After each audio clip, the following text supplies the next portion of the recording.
아멘.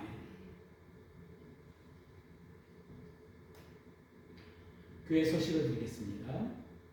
오늘 예배에 참석하신 여러분을 예수 그리스도의 이름으로 환영하고 축복합니다. 오늘은 주연우 제2주입니다. 모두 일어나셔서 오늘 주신 주님의 말씀을 받으시기 바랍니다. 성경은 페이지 280페이지입니다.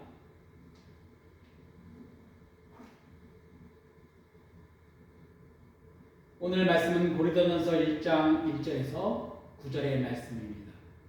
찾으셨으면 아멘. 한 절씩 우리 서로 나누어서 읽어보겠습니다. 제가 먼저 1절 말씀을 읽겠습니다. 하나님의 뜻으로 그리스도 예수의 사도로 부르심을 받은 나 바울과 형제 소스데니가 고린도에 있는 하나님의 교회에 이 편지를 씁니다. 그리스도 예수 안에서 거룩하여지고 성도로 부르심을 받은 여러분에게 문안드립니다. 또 각처에서 우리 주 예수 그리스도의 이름을 부르는 모든 이들에게도 아울러 문안드립니다. 예수 그리스도는 이 사람들의 주님이시며 우리의 주님이십니다. 하나님의 우리 아버지와 주 예수 그리스도께서 내려주시는 은혜와 평화가 여러분에게 있기를 빕니다. 나는 여러분이 그리스도 예수 안에서 받은 하나님의 은혜를 생각하고 여러분의 일로 언제나 하나님께 감사를 드립니다. 여러분은 그리스도 안에서 모든 면에서 풍족하게 되었습니다. 곧 온갖 언변과 온갖 지식이 늘었습니다. 그리스도에 관한 증언이 여러분 가운데서 이렇게도 튼튼하게 자리 잡았습니다. 그래야 여러분은 어떠한 은사에도 부족한 것이 없으며 우리 주 예수 그리스도의 나타나심을 기다리고 있습니다. 우리 주 예수 그리스도께서 나타나시는 날에 여러분이 흠잡을 데 없는 사람으로 설 수 있도록 주님께서 여러분을 끝까지 튼튼히 세워주실 것입니다. 하나님은 신실하신 분이십니다. 하나님께서는 여러분을 부르셔서 그 아들 우리 주 예수 그리스도와 친교를 가지게 하여 주셨습니다. 아멘. 모두 자리에 앉아주시겠습니다. 할렐루야. 성도 여러분, 오늘도 주 예수 그리스도의 이름으로 환영하고 축복합니다. 옆에 계신 분들과 이렇게 인사를 한번 나눠보겠습니다. 2026년도에는 주님을 더욱 깊이 알아갑시다. 2026년도에는 주님을 더욱 깊이 알아갑시다. 아멘. 오늘 우리는 고린도전서의 말씀을 통해 공동체 안에서의 행함 그리고 그 기초가 되는 예수 그리스도를 바로 알에 대하여 나누어보고자 합니다. 여러분, 누군가를 안다는 것은 무엇을 의미할까요? 단순히 이름과 직업을 아는 수준입니까? 아니면 어렸을 때 친구처럼 친구를 안다는 수준입니까? 아니면 그 사람의 마음과 뜻을 아는 수준입니까? 오늘 본문 배경이 되는 고린도라는 도시는 지금 우리가 사는 현대사회와 참 많이 닮아 있습니다. 고린도는 사도행전 18장 말씀에 따르면 사도 바울이 2차 선교 여행 중 아덴, 곧 아테네에서 떠난 후에 아가야 지방, 그 밑에 섬처럼 생긴 그리스도 지역이 있습니다. 그 아가야 지방의 수도이며 상업과 무역의 중심지였던 고린도라는 도시에 도착을 합니다.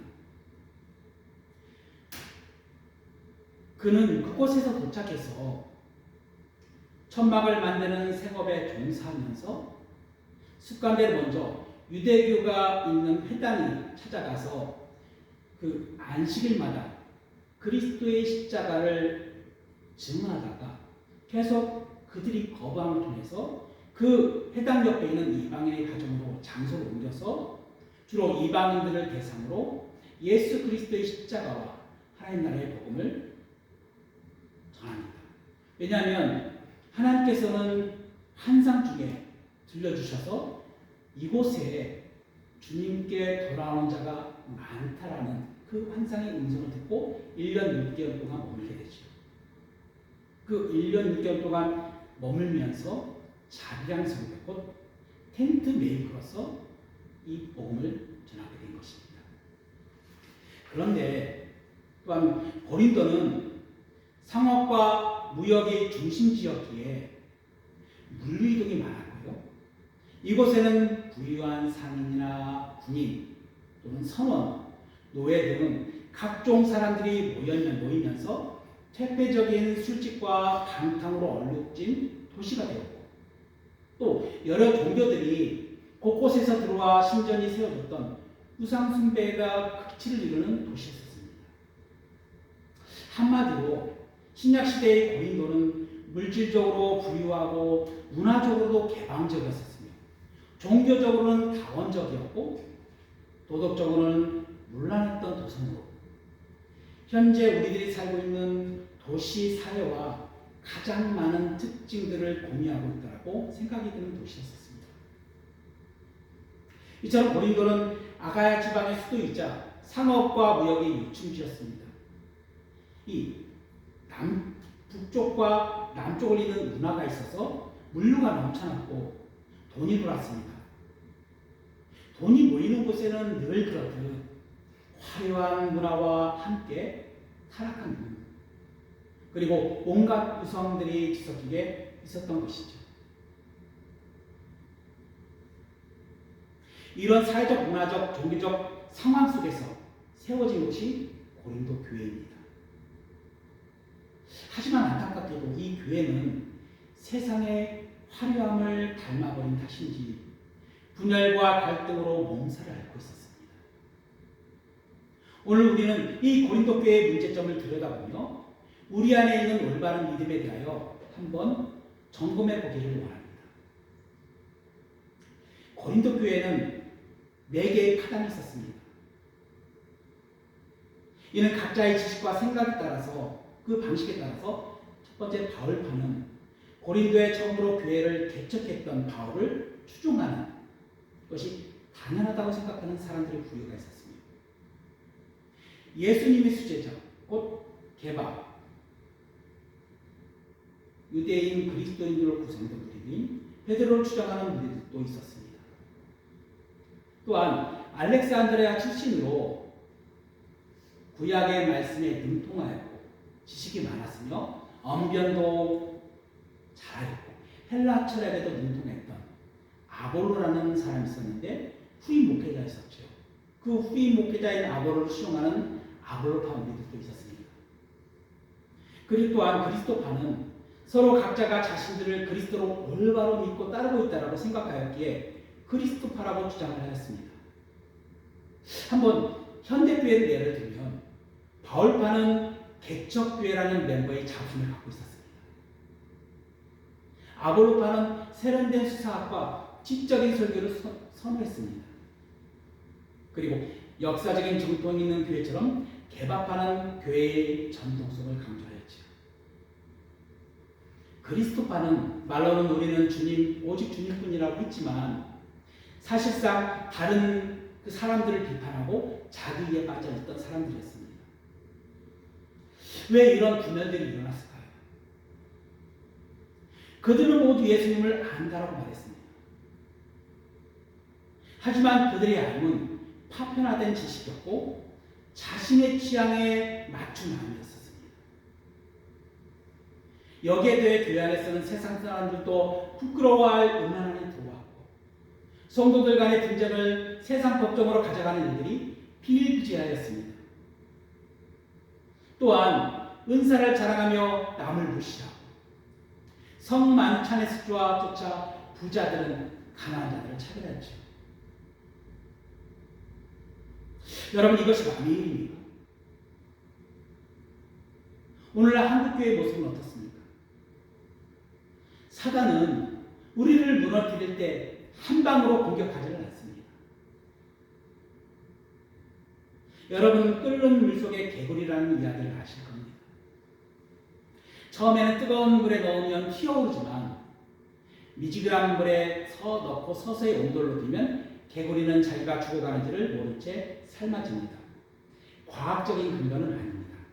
의적인 표현이지. 이처럼 아주 작은 틈이, 작은 구멍이 큰 댐을, 거대한 댐을 무너뜨리는 것처럼 말이죠. 한 공항 활주로에 아주 작은 틈이 생겼습니다. 누구도 처음에는 너무나도 작아서 아무도 신경 쓰지 않고 내버려둔 것이죠. 하지만 비가 내리고 그 틈에 물이 스며들면서 겨울에 얼어붙으면 경험한 것이 있죠. 땅이 갈라져 버립니다. 그래서 점점 그 틈이 넓어집니다. 결국 어느 날 거대하게 여기가 착륙할 때 그 지점이 무너져 내려 큰 사고가 일어날 수가 있는 것이죠. 이처럼 고린도 교회의 음란과 분열도 처음에는 이렇게 거대하지 않았습니다. 남들도 뭐 다 그러는데 이 정도 문제야 뭐 괜찮겠지 라고 방치했던 아주 작은 세상의 틈이 결국 교회라는 거대한 공동체를 흔들어 놓았습니다. 우리 신앙의 활주로에도 이런 방치된 작은 틈이 없는지 한번 뒤돌아보아야 합니다. 사단은 이처럼 이 잼이 명수입니다. 핍박과 박해로 교회를 무너뜨리려 했지만 끈끈한 사랑으로 그 박해와 핍박을 견뎌내고 교회는 부흥이 일어났습니다. 그것에 실패하자 이제는 사단은 풍요와 세상 문화라는 따뜻한 물을 채웁니다. 이 정도 작은 죄는 괜찮아. 직분을 받았으니 이 정도 내 대접은 당연히 받아야지. 그거 당연한 거야. 내 시간과 물질에 내 마음대로 쓰는 게 어때? 이런 생각들이 우리 안에 서서히 침투하여 우리를 영적인 혼수 상태로 만들어버립니다. 고린도 성도도 그랬습니다. 그들은 복음을 들었지만 옛 습관을 버리지 못한 채 자신들의 방식으로 예수님을 믿고 있었습니다. 분명 사도 바울은 고린도에서 예수 그리스도의 십자가 복음을 온전히 전했습니다. 왜냐하면 고린도전서 2장 2절에 내가 예수 그리스도와 그가 십자가에 못 박히신 것 외에는 아무것도 알지 않도록 작정하였다는 그 믿음을 선포한 것이죠. 이 복음의 전함에 따라 그들은 예수 그리스도를 주님으로 고백하였고 믿음으로 말미암아 공동체의 교회가 세워졌지만 그전에 썼던 옛 습관에 따라 각자가 알고 있는 삶의 방식으로 예수 그리스도를 믿고 있었던 것이죠. 사도 바울은 이방인의 사도로 친히 주님께서 세우신 제자입니다. 그래서 1절에 하나님의 뜻에 따라 그리스도 예수의 사도로 부르심을 받은 바울과 형제 소스데네는 라고 자신의 사도권을 증명하고 있습니다. 이런 사도 바울의 선교를 통해 교회가 세워졌으면 성령의 능력 안에서 한 몸된 그리스도의 공동체로 세워졌을 것입니다. 그러나 고린도의 성도들은 그 도시의 특성에 따라서 각자의 생각하는 방식대로 그들은 예수 그리스도를 잘 안다라고 느꼈으며 그것이 그들에게 올바른 믿음이라고 생각하고 있었던 것이죠. 그래서 사도 바울은 3차 전도 여행 중 에베소에서 고린도 교회를 섬기고 있었던 골로의 집에서부터 전해온 편지를 읽게 됩니다. 그 편지를 읽고 활짝 놀라게 되죠. 그래서 그 고린도 교회의 실상을 알게 되고 곧바로 편지를 써서 디모데 편으로 고린도 교회에 보내게 됩니다. 바로 이런 엉망진창인 교회를 향해 바울은 편지를 쓴 것이죠. 그런데 놀랍게도 성경 말씀을 한번 보시기 바랍니다. 놀랍게도 바울은 2절에서 이렇게 부릅니다. 고린도 교회 고린도에 있는 하나님이 교회에 이 편지를 씁니다. 분쟁과 음란이 가득한 곳인데 바울은 여전히 그곳을 하나님의 교회라고 부릅니다. 왜일까요?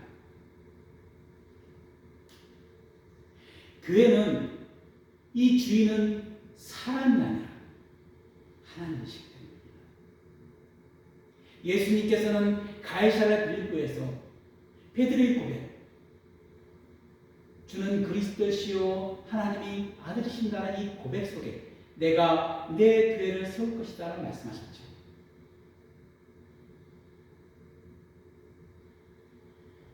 바로 문제가 많아도 연약해도 주님께서는 피로 사신 공동체에게 교회에는 소망이 있다는 것입니다. 바울은 이어서 이 헬라어 하기오스, 성도라고 부릅니다. 즉 거룩하여진 자라고 부릅니다. 우리가 거룩해서 거룩한 것이 아닙니다. 거룩하신 하나님께서 우리를 거룩하다라고 불러주셨기 때문에 우리는 거룩한 성도가 되는 것이죠. 그래서 그런지 편집글의 인사말은 이전 후반부에는 이렇게 쓰여져 있죠. 그리스도 예수 안에서 거룩하여진 성도로 부르심을 받은 여러분에게 문안을 드립니다. 거룩하여진 성도 누구 안에서요? 그리스도 예수 안에서. 또한 또 각처에서 우리 주 예수 그리스도의 이름을 부르는 모든 일에게도 아울러 문안합니다. 예수 그리스도는 이 사람들의 주님이시며 우리의 주님이십니다. 라고 고린도 성도에게 문안 인사를 하고 있는 것입니다. 한편으로 이 각처는 고린도 교회에서 교회 있는 교인뿐만 아니라 이 편지가 전해지고 있는 그 근처에는 모든 교회에서도 전했다는 것을 의미합니다. 바울이 서신서를 통해서 보면 바울의 이름만 등장하는 서신서가 있습니다.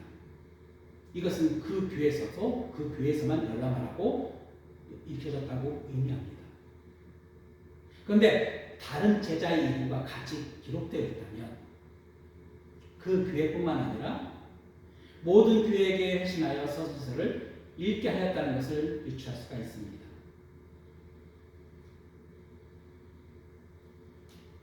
그리고 바울은 고린도 교회에 복을 선언합니다. 바로 하나님 우리 주 아버지와 주 예수 그리스도로부터 은혜와 평강이 있기를 원하노라 라고 말이죠.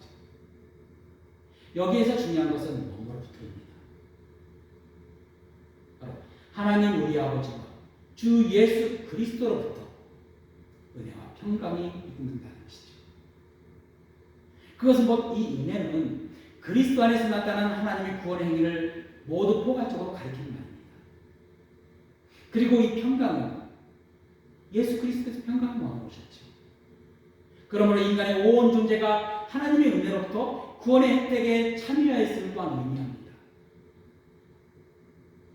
그리고 바울은 4절부터 9절까지 예수 그리스도 안에서 바로 할 때 일어나는 은혜를 7가지로 요약합니다. 먼저 그리스도와 연합함으로 통해서 그리스도 안에서 한 몸이 됩니다. 지혜와 계신의 영이 성령을 통해 주님을 진정으로 아는 자가 됩니다. 은혜와 평화가 삶에 꽃피웁니다. 성령의 도우심으로 말미암아 언변과 지식이 풍족해집니다.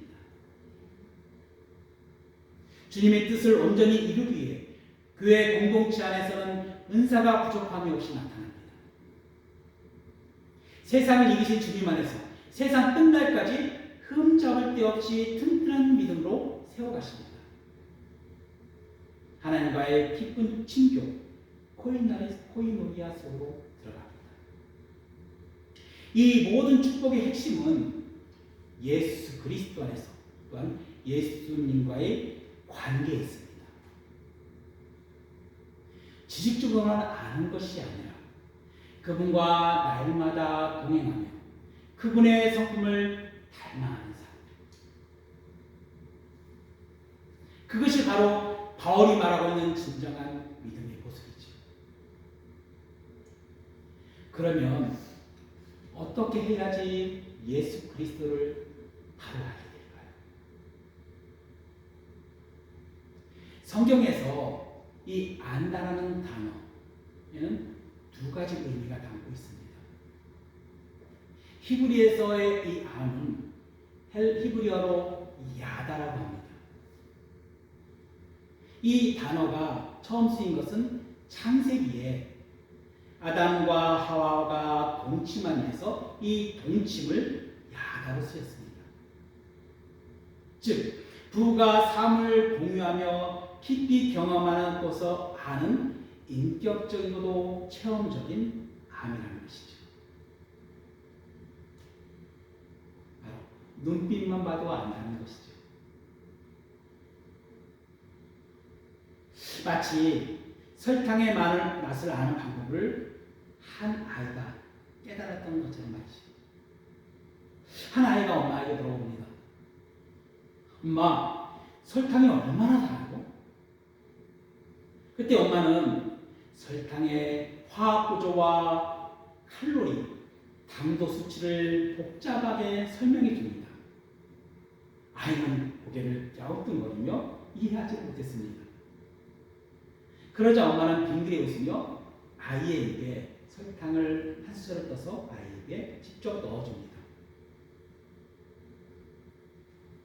아이는 그때 눈을 반짝이며 말합니다. 와, 진짜 달아요. 이 설탕에 대한 성분을 분석하는 것이 지식적인 알미라면 아이의 입속에 넣고 맛을 보고 이 설탕이 진짜 단 것을 아는 것을 진짜 야라고 하는 것입니다. 성경 지식을 많이 아는 것보다 중요한 것은 그래서 오늘 내 삶의 고통과 기쁨 속에서 주님이 주시는 은혜와 평강을 직접 맛보는 것입니다. 또한 이 헬라어로 이 야다를 번역한 것을 기노스커라고 합니다. 이 기노스커는 단순히 이 아른다는 이 지식인만을 뜻하는 것이 아닙니다. 주관적이고 직접적인 경험을 통해 이해했다는 뜻을 가지고 있습니다. 여러분 수영 교본 100권을 읽는다고 할 때 수영을 할 수가 있을까요? 물속에 들어가서 몸으로 익혀야만 합니다. 그래야 수영을 배우는 것이죠. 이처럼 예수님을 아는 것도 마찬가지입니다. 예수님은 분석이 대상이 아니라 경험이 대상입니다. 머리로만 아는 것은 우리를 변화시키지 못합니다. 내 삶의 현장에서, 고난의 한복판에서, 기도의 골방에서 나를 만나 드시는 예수 그리스도를 야다해야 합니다. 예수님께서도 마태복음 7장 20절에 그들의 열매로 그들을 알리라고 말씀하셨습니다. 우리가 정말 주님을 야다하고 있다면 우리 삶에서 성령의 열매가 맺어져야 합니다.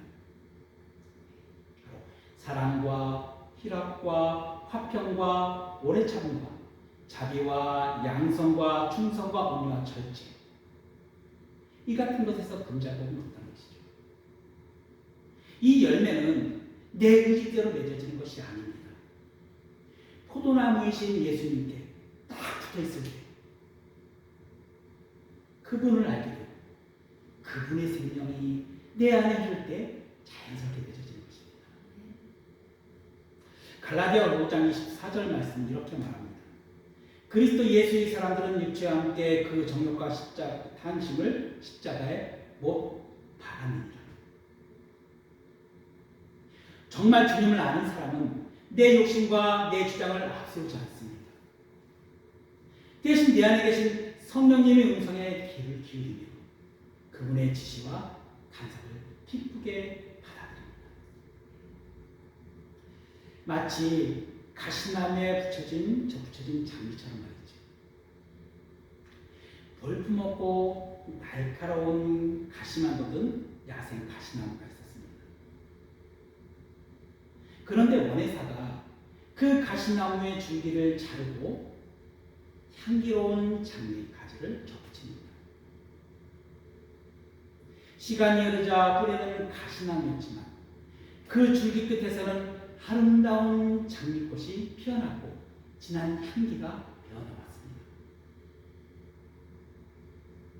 사람들은 더 이상 그 나무를 뭐라고 가시나무로 부를까요? 그 나무를 장미라고 부르죠. 우리는 본래 고린도 사람들처럼 세상의 욕심과 가시가 가득한 사람들이었습니다. 하지만 하나님께서는 우리를 예수 그리스도라는 생명나무에 붙이셨습니다. 바로 예수 그리스도와 함께 십자가에 못 박힌 자들이 되었고 예수님이 부활하심에 연합하여 새 생명을 얻게 된 것이죠. 그래서 그리스도 안에서 우리들은 깨끗하게 되었고 선한 일, 토부 또는 칼로스라고 하죠. 칼로스의 모습으로 변화되므로 하나님의 형상으로 향기라는 삶이 드러나게 된 것입니다. 그러므로 이제 우리 인생에서 장미의 향기인 성령의 열매가 꽃피우는 것은 내가 잘나서가 아니라 내 안에 흐르는 예수 그리스도의 생명 때문입니다. 사랑하는 성도 여러분, 말씀을 마치겠습니다. 여러분은 오늘 예수 그리스도를 얼마나 알고 계십니까? 누군가 여러분에게 당신은 예수님을 아십니까? 라고 질문했을 때 네, 성경 공부를 많이 해서 예수님을 알고 있습니다. 라고 대답하시겠습니까? 아니면 그분은 지금 내 삶의 주님이시며 나와 매 순간 동행하시고 나의 가장 친밀한 내가 가장 사랑하는 분입니다. 라고 대답하시겠습니까?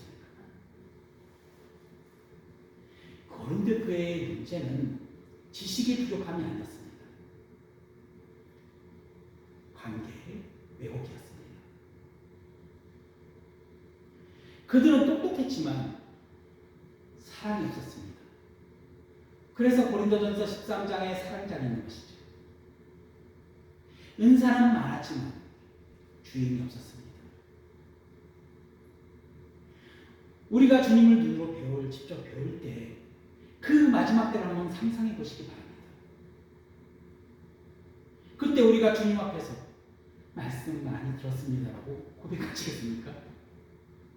아니면 주님 제가 너무나도 보고 싶었습니다. 매일 제3에 저와 함께 하셨던 주님을 이제 얼굴로 배우니 너무나도 기쁩니다. 라고 달려가면서 주님을 안기겠습니까? 이번 한 주간 여러분의 삶의 현장에서 주님을 야단하십시오. 어려운 결정을 앞두고 주님께 먼저 부르십시오. 화가 나는 상황이 있다면 주님의 온 마음을 구하십시오. 작은 일에도 주님의 은혜를 발견하며 감사하십시오. 우리들이 성경의 지식이나 성경의 말씀을 너무나도 잘 알고 있다고 생각하여 다른 사람들을 가르칠 때는 곧바로 주님의 겸손함을 바라보십시오. 믿음은 우리들이 자랑해야 하는 오직 예수 그리스도와의 친밀함, 바로 아멘의 관계 속에서 증명이 되기 때문입니다.